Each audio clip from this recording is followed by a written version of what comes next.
And that pops out minus 4 pi h of r. But instead of h, it's f, because it's f down here. So you get a 4 pi f of r here, and then you solve for it, and that's it. That's it, yeah, I know. Like I said, this is like way harder than anything else I've shown you.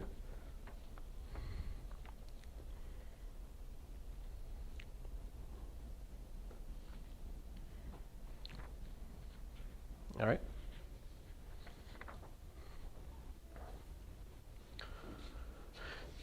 And that is Green's third identity. Thankfully. Oh, I was thinking class ended at 4:50. But it doesn't. I have 10 minutes to show you what this is. Yay! There is still hope. All right, so that was almost a proof of Green's third identity. The details really are in the notes in stupid, gory detail. I'm going to erase this now. All right, so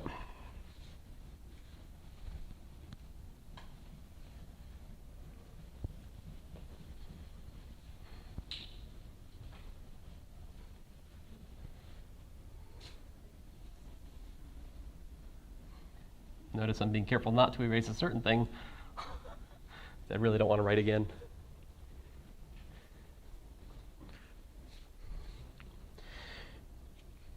So now we can do things like solve this problem.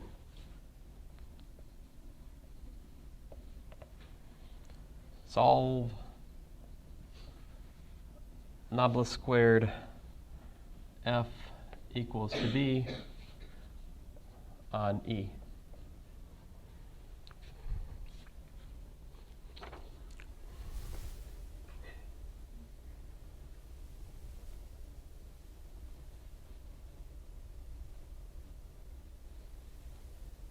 So what I argue is basically if you just let h, why h?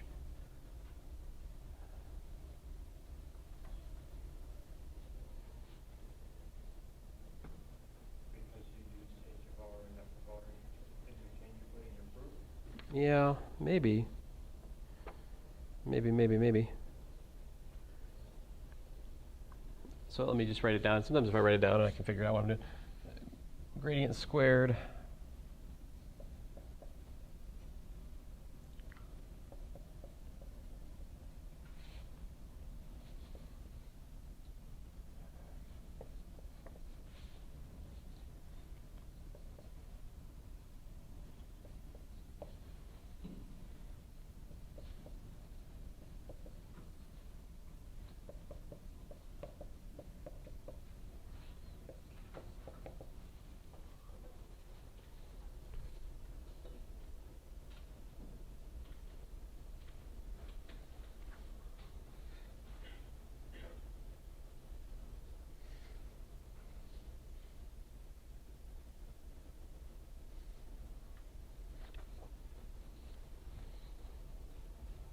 I say it can be shown through relatively straightforward differentiation that the surface integral over the boundary V are 0. So we just are left with this thing, basically. And so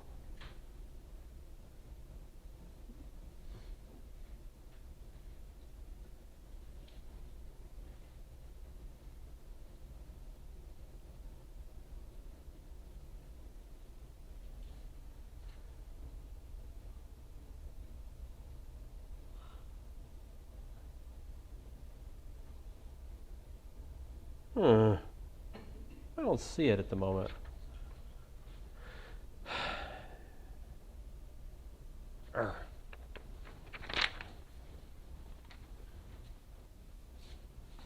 I'm sorry, guys. I must have thought too hard about business calculus today.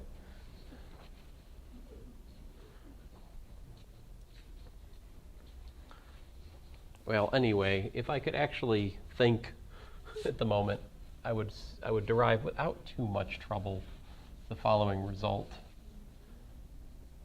the solution is given as follows. F of r is equal to the integral over E of minus b of r prime over 4 pi length of r minus r prime dv prime.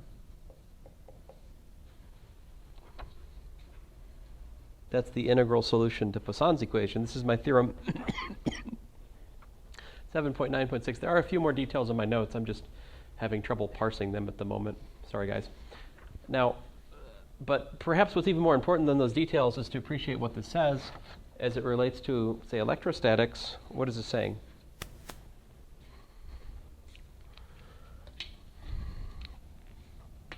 How does this theorem about solving Poisson's equation translate to the problem of electrostatics? If I have Poisson's equation, right, del squared V is equal to minus the charge density divided by epsilon naught. It says, hey, the solution is just you just take the integral over the solid where the charge is found, all right? And, well, this means this is the B, all right? So B is just rho of r prime divided by 4 pi epsilon naught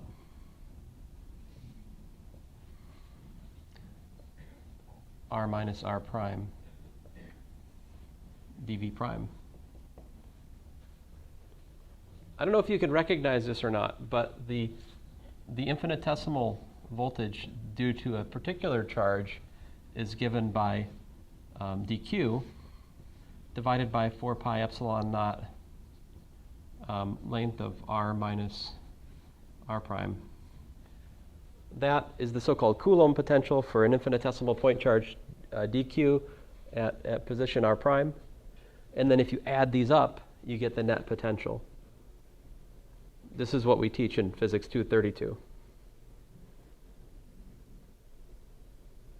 What I'm showing you is that the formula for the voltage is a natural consequence of vector calculus from Green's third identity. I haven't built the voltage function from some sort of superposition. I've shown you from mathematics that it exists as a solution to Poisson's equation.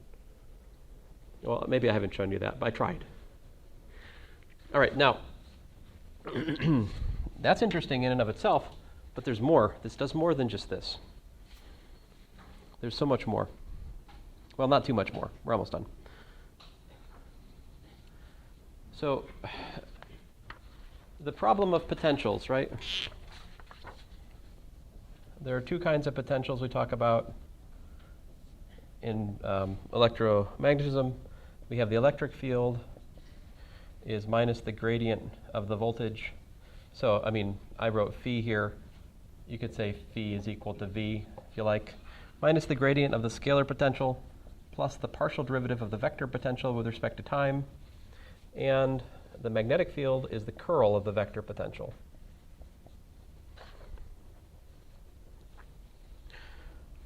And so I just showed you how the Gauss's equation for the electric field gives you Poisson's equation for the potential. Something interesting and similar happens with the magnetic field. Magnetic field, Maxwell's equations with Ampere's correction states that the curl of B is equal to mu naught times the current density J plus epsilon naught times the partial E, partial T. This is Maxwell's correction. This is where radio waves and other such things come from. And so the curl of B is mu naught J plus epsilon naught. All right, just like that. Now, this, if you rewrite it in terms of the vector potential, gives us what? It gives us the, allow me this Menga-style calculation here. I'll do it in red. The curl of the magnetic potential is equal to that. But what is the curl of the curl? Well, the curl of the curl is the gradient of the divergence of A minus the Laplacian of A.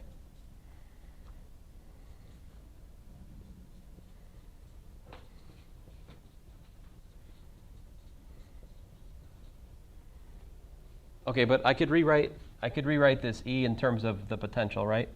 This is really epsilon naught partial t of the gradient, well, minus the gradient of phi, like that.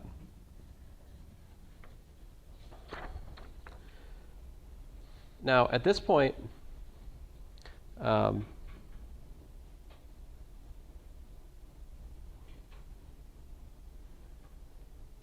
you know, there are, well, yeah, fine. So, yeah. All right.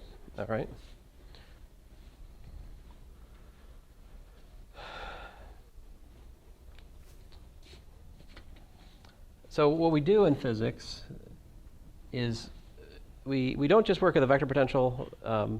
We make a condition on the vector potential, which is known as a gauge fixing condition. In the so-called Coulomb gauge, the divergence of A is assumed to be 0. All right, so that removes some of the degrees of freedom which are possible with the choice of vector potential, but it's a choice you can make. So with that choice in the Coulomb gauge, that's 0. And then what does this give you? This gives you that the Laplacian of A is equal to mu naught, well, minus mu naught J,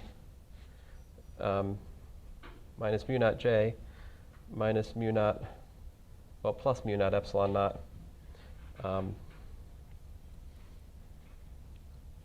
Goodness gracious. Come on.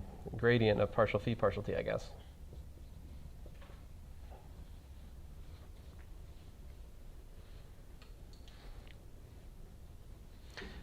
So then, in the case of magnetostatics, what does it mean to consider the magnetostatic case?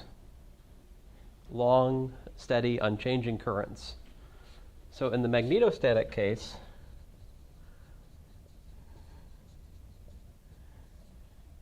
we have partial phi, partial t is equal to 0 because the potential's not changing with respect to time. It's like sort of statically. You have currents flowing, but the potential is fixed, whatever it is. The voltage is fixed in place, currents flowing, not accelerating. And so we have then, this equation just simplifies down to del squared A is equal to minus mu naught J. And you see what this is? It's again Poisson's equation. 3 of them, 1 for each component of the magnetic potential. And so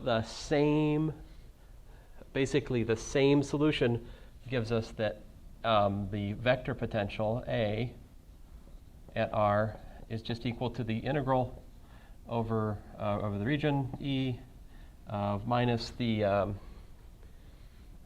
mu naught J, well, not minus, the minus gets eaten up by the theorem, 4 pi length of R minus R prime, dv prime, in fact, and that is in fact the solution which you would learn if you took a junior level course in physics.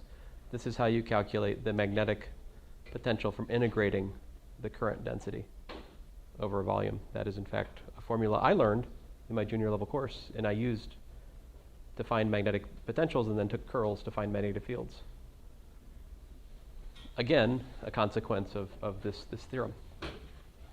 There's one other thing I'd like to tell you, but I'll tell you tomorrow. So thanks, guys. Oh, by the way, tomorrow and Thursday, homework. Although I should probably confess to you, most of your homework is solved in the previous year.